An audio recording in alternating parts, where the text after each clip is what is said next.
And so about at mile 275, so only 25 miles from the finish line, I realized, I didn't hit the limit, that physical and emotional limit.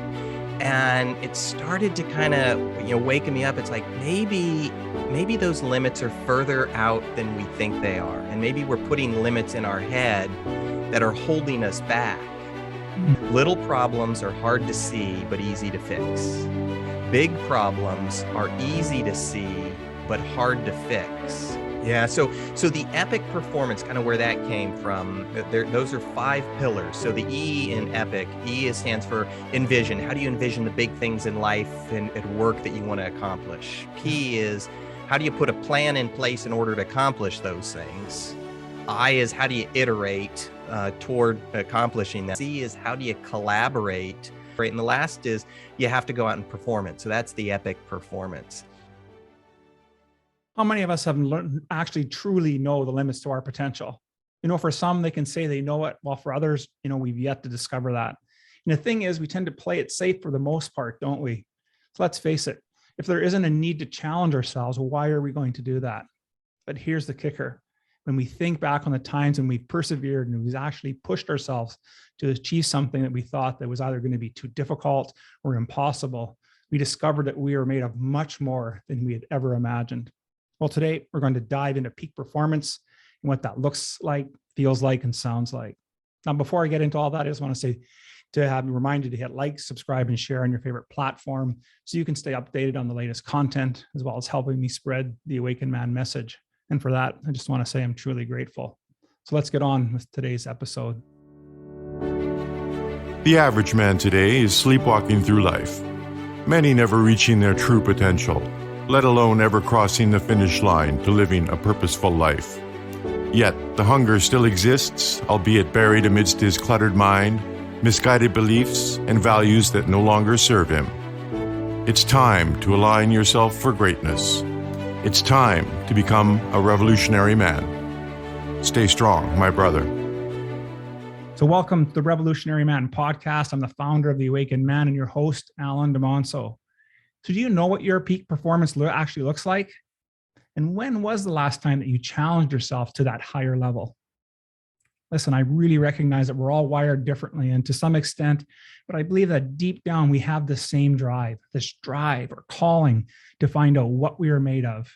And for some of us, when fear will step in the way. And while for others, they hear that fear calling, but they choose to ignore it and press on. Well, today my guest is one of those latter guys, and he's going to share how he shifted from working in Silicon Valley to starting his own organization and becoming an ultra marathon athlete.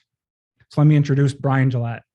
Bryan, for more than 25 years, Bryan has been had senior roles in human resources, leadership, development, and communications for companies of all sizes, leading teams of hundreds of people and managing multi-million-dollar budgets.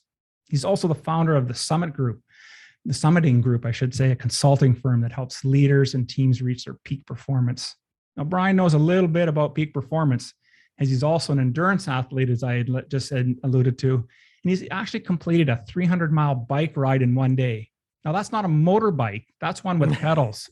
So I'm so excited to get on with this interview and let us get started. So welcome to the show, Bryan. How are things today? Alan, thanks for having me on the show. Things are going well here. So it's nice to be talking to you. Yeah, excellent. I was so impressed when I was reading your information and getting ready for today that you've just done so many things. And so one of the things that we talk about in the Awakened Man program is I always talk about each one of us is on our own hero's quest or our hero's journey. And it's really a transformation journey. And so the opening question I have for you is to tell us a little about your journey and how that has paved the way to who you are today and the work that you're doing. Yeah, no, I love that question about kind of the journey, how we got to where we are. I grew up in the San Francisco Bay Area. I'm still here in the San Francisco Bay Area. Both my parents have been married for over 50 years. They were great role models for me and kind of as what it means to have a good relationship, but also for what it means to be parents. So I have 2 boys, two teenage boys, so those can be challenging at times. But I often will think back about, okay, how do my parents handle situations? And when I handle a situation that is not necessarily the right way, I think, okay, they wouldn't have handled it that way. So I had a kind of a very abnormal childhood. Is, I had two parents at home. Or I should say two parents, that were married for a long time, which it's a little bit abnormal in today's. And so live in the San Francisco Bay Area, just love it here. And about 10 years ago this month, my wife and I had been to about a dozen funerals in the 5 years preceding that. And I was working in the corporate world, and I realized, at the time my kids were 3 and 5, I realized, life is pretty short. And my parents, I don't know how long they're going to be around. They're in their 80s now, but I want to make sure that I spend time. I know who my kids are. And so that's when I thought, we had the means. I'm going to kind of semi-retire, but still have my own consulting practice because I love the work, but be able to work from home. My dad worked from home, so I could often go down into his office and just chat with him for a few moments. So, 10 years ago, I did that. I have never regretted it because I've been able to see my kids grow up. So that's a little bit about the journey, and kind of, I'm sure we can talk about a lot of the stuff that's there. Yeah, that is so great. And what a great, way to start to talk about that, because how often is it that we are raised in not that type of environment, right? And you were able to take those lessons. And even if we didn't have the two-parent role model that you had, we still have the opportunity to look back and learn from what they taught us and weren't able to teach us, because there's always lots of learning. Oh yeah. Yeah. So I wanted to spend a little bit of, as I said in the introduction, you're an ultra marathoner, an ultra athlete. And I also want to talk a little bit about your book, but let's start off with the athletic side of you. Now, I read somewhere that you read 8 marathons back to back. How hard is it to do something like that? It's hard. I won't sugarcoat it, Alan. It is hard. People often ask, okay, what's the hardest part about running 8 marathons? So it's 200 miles, 205 miles to be exact. And it's around one of these just pristine lakes, Lake Tahoe, which borders California. Many of your readers your listeners may know about it. Borders California and Nevada. If you just go around the border of the lake, it's 72 miles around. But we are up at elevation anywhere between 5,000 and 10,000 feet. And we're kind of well away from the border of it. So it's a 200 mile loop around it.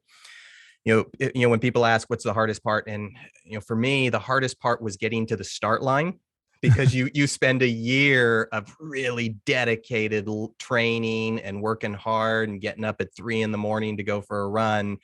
And so that's a year of it. But when you get to the start line, it's 100 hours to get from the start line to the finish line, if you're going to use the full time. For me, it was 76 hours. So it's hard. There's no doubt about it. But one of the things that I've learned in the intro, you talked about the 300-mile bike ride. Is that when I did that 300-mile bike ride, it was the first time I had gone through the night without any sleep. So 24 hours on the bike. And my reason for doing it is I wanted to understand, where's that limit we have in ourself? Where's that limit physically and mentally? I mean, any of these types of endurance events, they're mental. You got to be in great physical shape. There's no doubt about it, but it's up in the head that really makes a difference. And, I had seen, in that, somewhere around mile 125, I had seen somebody die dead on the side of the road. And then later on, or earlier in the day, I should say, I collided with another bicycle that I needed to get a new wheel. And so that kind of shook me up. Sure. But it's like, I'm gonna keep going. And so about at mile 275, so only 25 miles from the finish line, I realized, I didn't hit the limit, that physical and emotional limit. And it started to kind of, waking me up. It's like, maybe maybe those limits are further out than we think they are. And maybe we're putting limits in our head that are holding us back. Mm. And that's kind of where it really started to kind of get me thinking about, all right, maybe we can push a little bit further. And that became the basis, or kind of the foundation for the book that I eventually wrote. Wow, that's incredible. And just, those two experiences alone would normally, I would suggest, probably throw anyone, and yet you were able to persevere and go through it. So what were the, in the preparation for these two, incredible, feats that you were after, what kind of mental preparation did you do? Is there an exercise or something? Like, I'm trying to wrap my head around, like, how do you prepare yourself? Did you just not go to sleep for 3 days just to see if you could, stay awake? Just what were you doing? There is that visualization. I'm sure you've heard about visualizing kind of what does the end look like. And I will tell you, I visualized what it would look like when I crossed the finish line of the 200 miles. I mean, I knew, I'd probably be moving slow. And I just visualized my hands were in the air, and my wife was going to be there where she could give me a big hug. But Yeah. I ran that through over and over in my head. So by the time I actually crossed the finish line, I had done it in my head hundreds of times. And so it's that ability to see what success looks like. And I was working with one woman a while back, and she wanted to pass a law exam. And she'd failed it, I think, 3 times. Mm-hmm. And I was talking to her about it, and she knew what failure looked like. And I said, how do we envision what success looks like? And, imagine yourself walking into that test. Imagine yourself feeling confident. Imagine yourself taking those questions and seeing that first question and go, oh yeah, that's easy, and marking it off. Imagine just doing that throughout. And at the end of the test, imagine what it's like to turn it in feeling, I nailed this. And then a couple of weeks later, you get it in the mail and it says, congratulations, you passed. So we got to be able to see success to replicate it. And so that was, that's one thing. But, to kind of the other part of your question is, you just got to go out and do the hard work. You got to get up at 3 a.m. when it's raining and know that, okay, I've got to run a marathon today before 8 a.m. because I'm going to go, to my kid's soccer game, at 9. And so just doing that mental toughness over and over, and getting up at 3 a.m. and knowing it's raining, and then doing that the next day and the next day, that prepares you. So when you do have some hard times, at anything, whether it's on a race or, a run or a bike ride or in life, that, all right, I've been through these challenges before. I can get through it. Yeah, that is so powerful. Loved how you explain that. Really, it's about building that mindset to overcome the challenges. And that was kind of where I was leading to, or wanted to go to the next question. Is so you've figured out the plan that you need, the physical plan, the endurance plan to make it. And then I was, kind of also wondering, like, how did you also plan for, like, contingency plans if something, if a tire blew or something happened, in the run, are those types of things that also go into these long endurance races, or is that just something that, you deal with as it comes along? Yeah, clearly they are. Most of the challenges on any endurance race, and even when I've done projects, on the corporate side, you should have a good sense of what most of the problems you're going to experience are. And so this is what training is all about. Or, we'll talk about iterate. It's kind of, doing things small and building up. That when you run 200 miles or 26.2 miles or, whatever it is, you're gonna have sore feet. You're gonna get blisters. So what can you do to try to avoid those blisters from happening? And then when they start to happen, what do you do to prevent them from getting worse?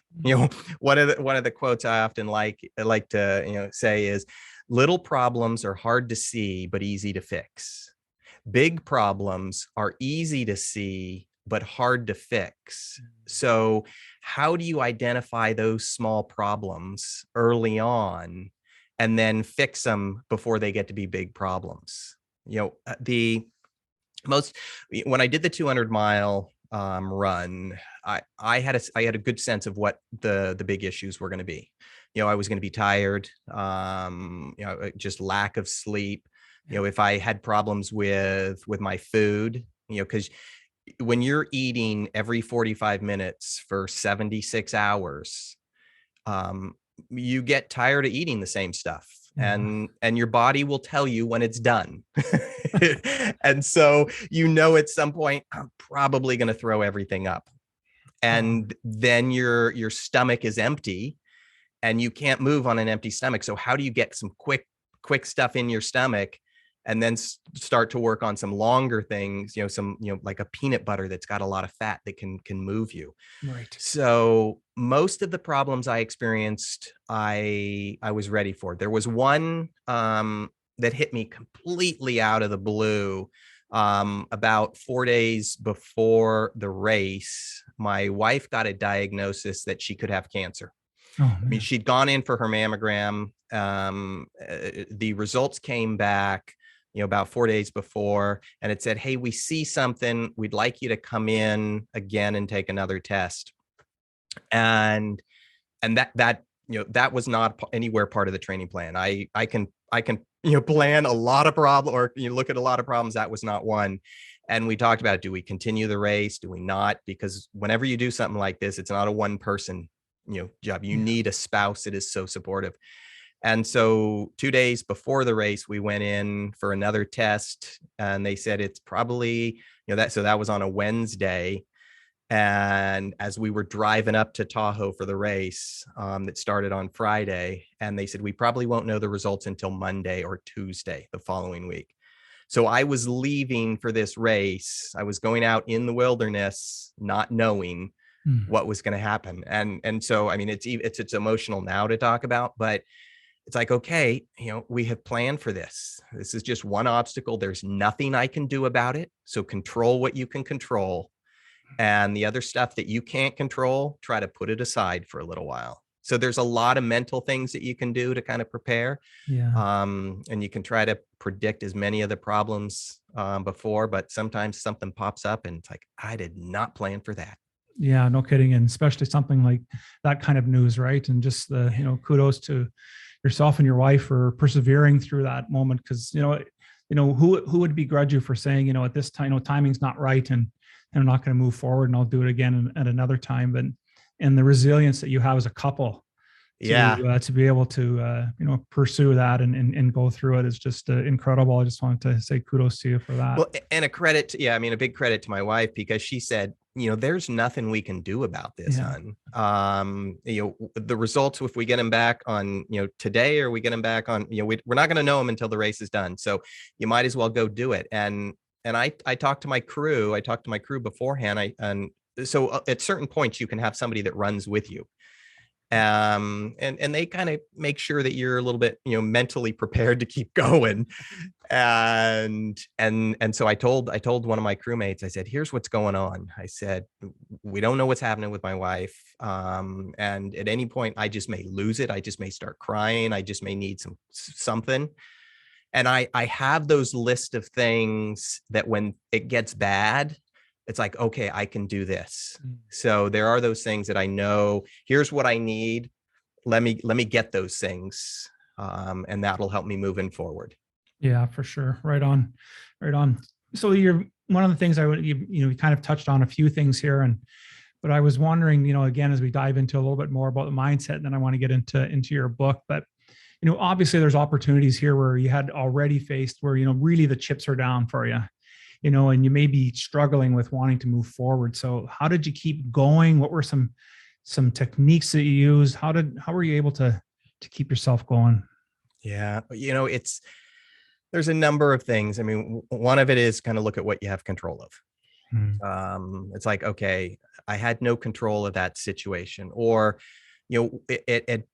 probably about 50 hours in, and I hadn't slept. At this point, it started to rain. It was the middle of the night. It started to rain.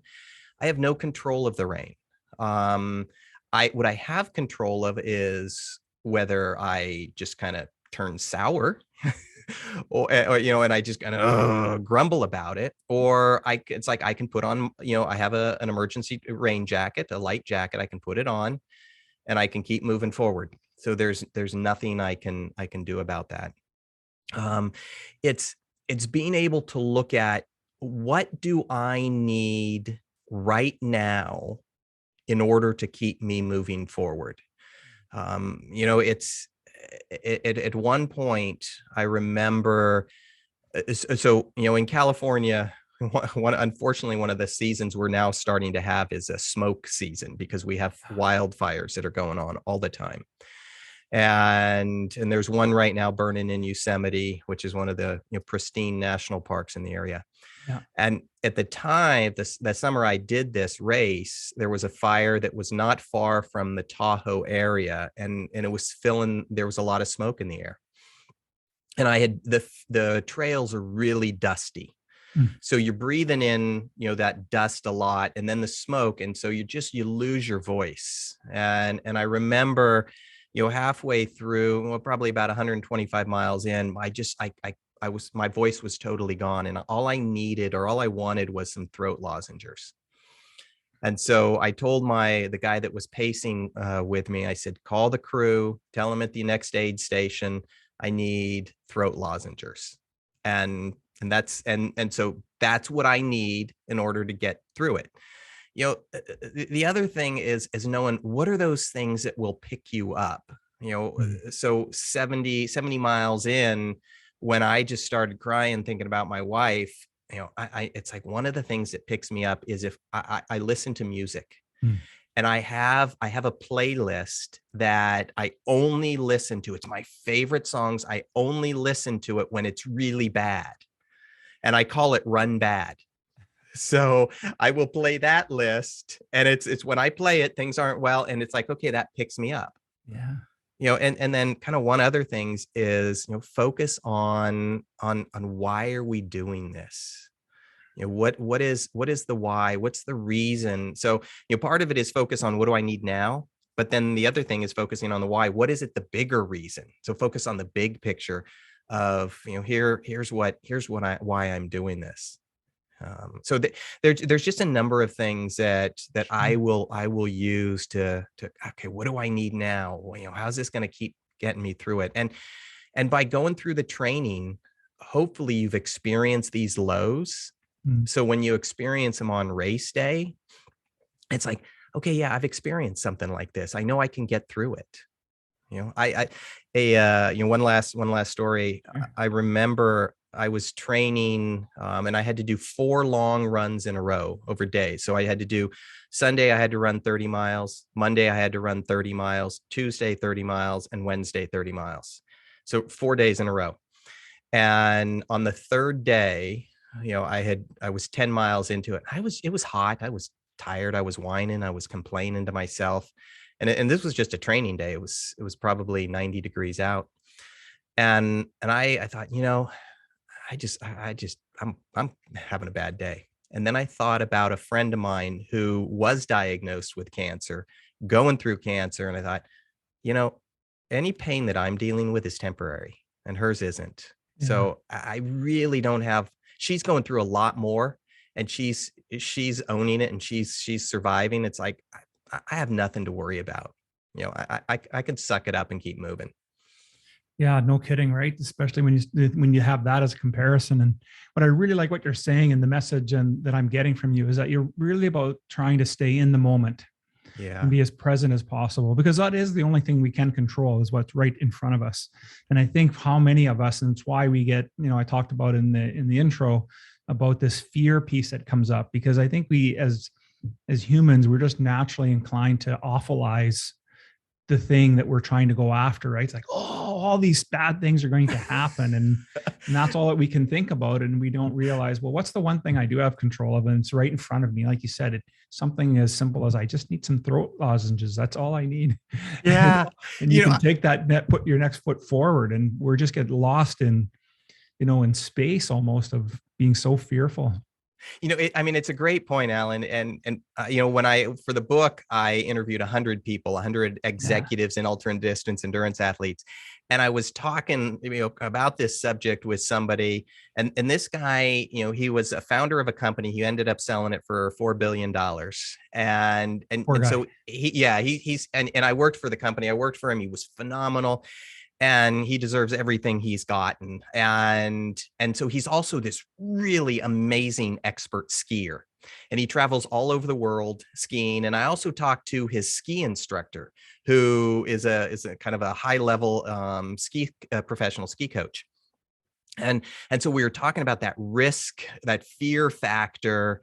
And I said, how do you guys handle it? And they said, he goes, we often think of the worst case scenario, and imagine you're sitting on top of a cornice and you're looking down, and what we think about it is, okay, I'm going to die.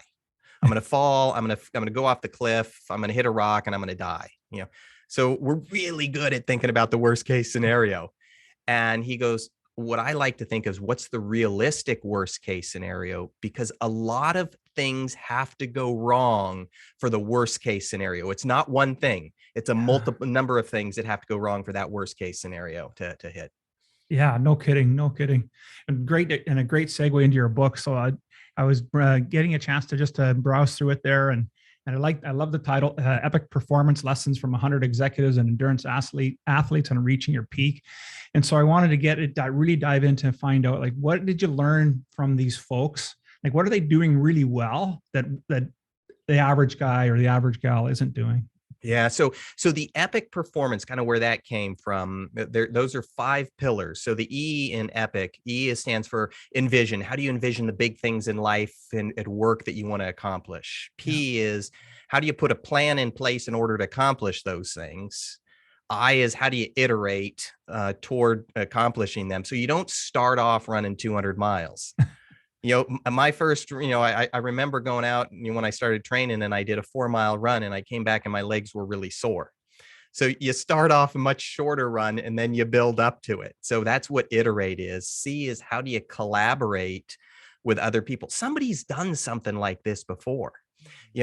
When you started your podcast, my guess is you probably talked to other people that had done podcasts. 100%. Why recreate? Somebody has been successful or failed at it, and let's learn from them. So that's the collaborate. And the last is, you have to go out and perform it. So that's the epic performance.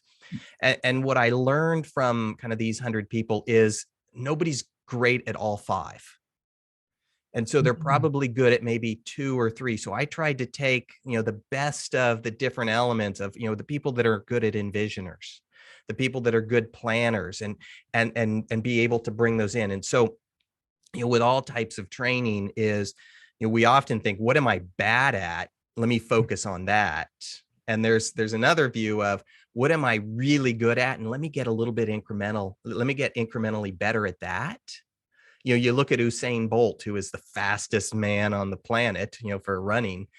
Yeah. He doesn't work on his rowing. He doesn't work on the high jump. He works on getting incrementally, a thousandth of a second faster. Yeah. And so you got to have kind of a baseline where you got to be able to do certain things, but how do you leverage the experience of others to compensate where you may not be strong? And then how do you get really good at some of those 2 or 3 things that you need to be good at? Yeah, I totally agree with that philosophy of, working on our strengths as opposed to working on our weaknesses. And I can't remember where that quote came from, but somebody had said, working on our weaknesses only makes them a little bit better. Right. Make us more rounded, right? It just makes them a little bit better, because it's, in the end, it's still a weakness. Yeah. And so focusing on the thing that we're good at, or the thing that, that we excel at, really makes a lot of sense to me. Now, so you had opportunity to write this book, but how did you, what inspired you to do this? And so you said you worked with the one gentleman, and with somebody that you worked with. So there's one interview, but how did you get inspired to find 99 more guys and gals to talk about, peak performance? So you go back to that 300-mile bike ride, and and I'm 275 miles in, and I start kind of having this epiphany that, maybe the limit is further out. Because I thought the 300 miles, I thought, okay, I might see the limit of what I can do.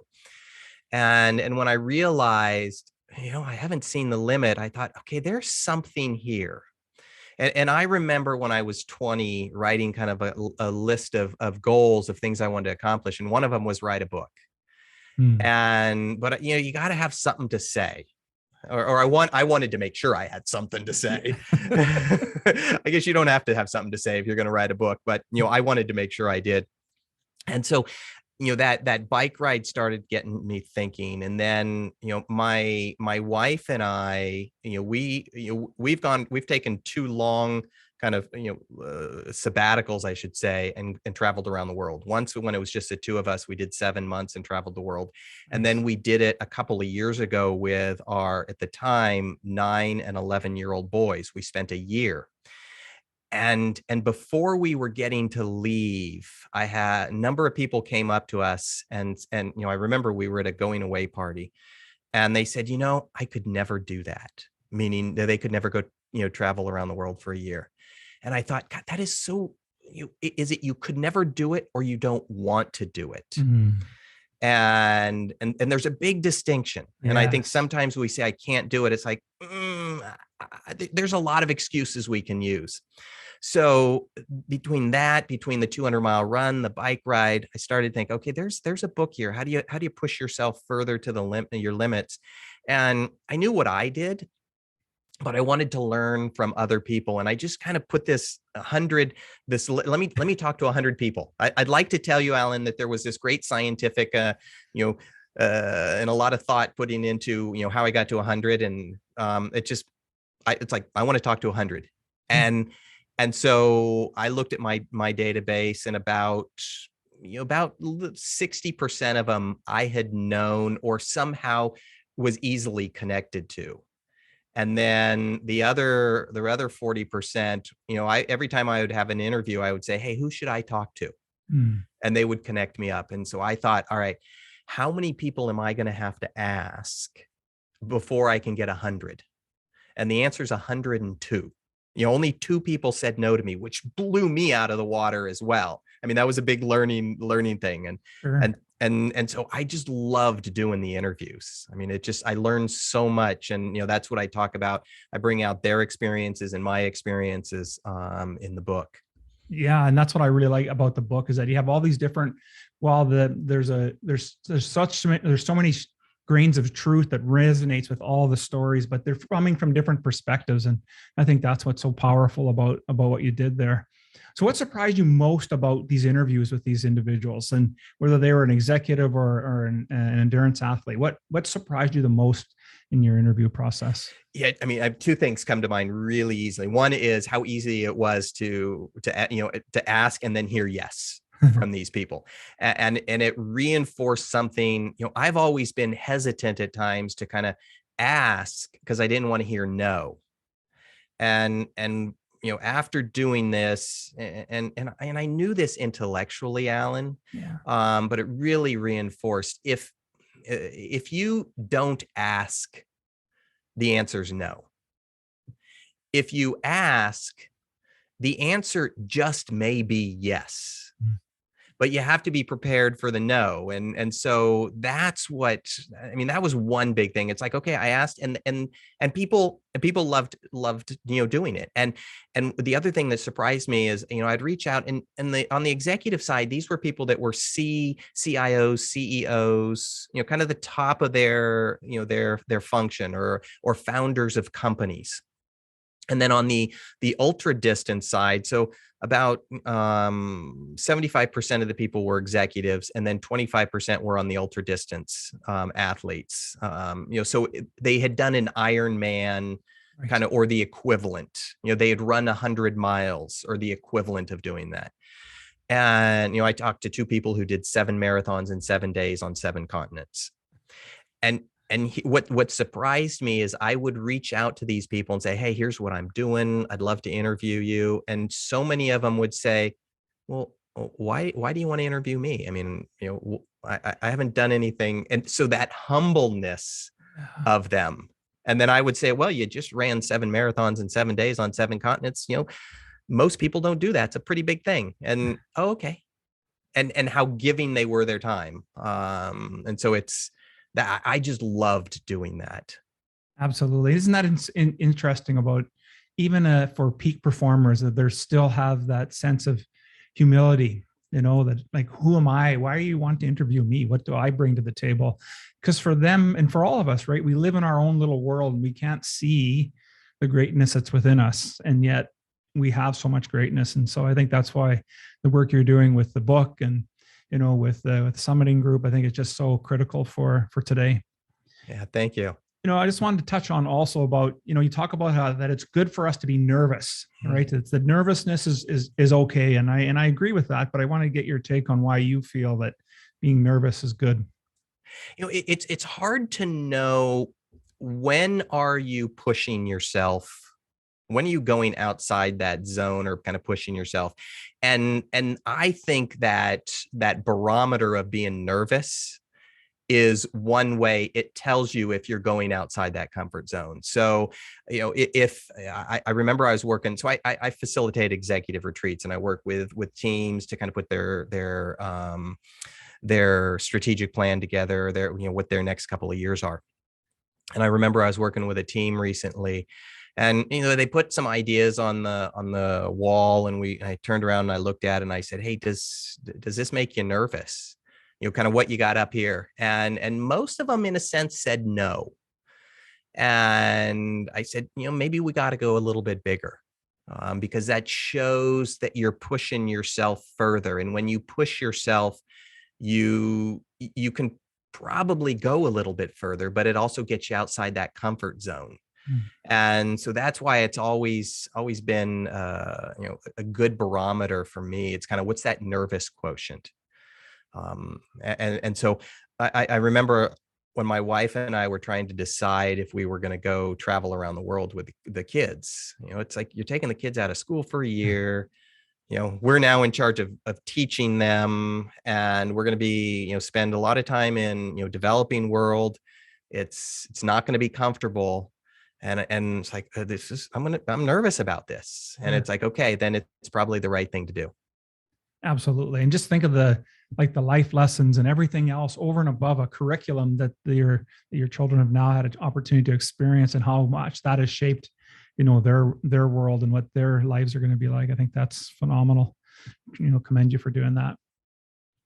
Listen, so of everything that we've talked about today, and maybe something that we haven't yet touched on, what would be one takeaway that we want our listeners to remember?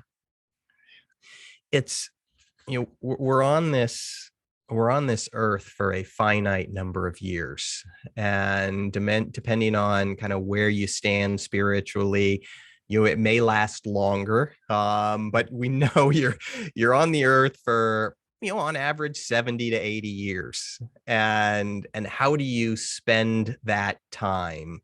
So I never, and I shouldn't say never, I don't want to get to the point where I'm kind of at the end of that time. And let's say I'm in the 80s or so, and oh God, I regret not taking that trip for a year with my family.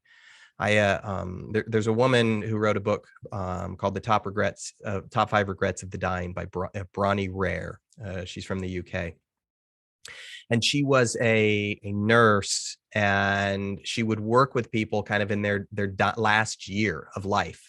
And so she started to interview them and talk to them. And one of the things that she found was people regret the things they didn't do versus the things they did do. And so I remember, about 2-3 months ago, my wife and I, we had this opportunity to raise some money, go into Poland, and help with the Ukrainian situation with the refugees. Right. And originally we were going to go down to the border of Poland and Ukraine, but it was just like, we watch what's going on in the news. It just kills me. It's like, what can we do? And so how do we do something? And we raised $60,000. We went down, we were able to get, do some pretty cool things. But before we decided to do it, we were both, I looked at my wife and she looked at me and she goes, if we don't do this, we're going to regret it. Yeah. And it was like, end of discussion. Okay, let's go do it. and we did it and took the kids. And so it's really understanding what are those things that, oh man, if I don't do this, I'm going to regret it. And I was working with somebody the other day, and they were trying to decide if they take on this big project. Yeah. They were really, I knew they wanted to. And that's the one question I said, in 20 years, are you going to regret not taking this project on? He goes, yeah, of course. I said, you got to do it. Yeah. It was that easy. Yeah, absolutely. Absolutely. Man, that is so powerful. What a great way to wrap things up. I just want to say thank you, Bryan, for spending time with me today. And we got a chance to unpack quite a bit about what it means to live an epic life. So if someone wanted to get involved with your work or participate in your programs, what would be the best way for them to reach you? Yeah, go to epicperformances.com. So EPIC performances with an S.com. And, they can see, they'll be able to connect up with me. They can email me at brian@epicperformances.com or connect on LinkedIn. The book is up on Amazon, for pre-sale up until August 16th, and then it's live. Right on. Well, I'll make sure all that information's in the show notes so people can reach out and get a hold of you. And I just want to say once again, thank you so much for being on the podcast today. Thank you, Alan. It's been great chatting with you.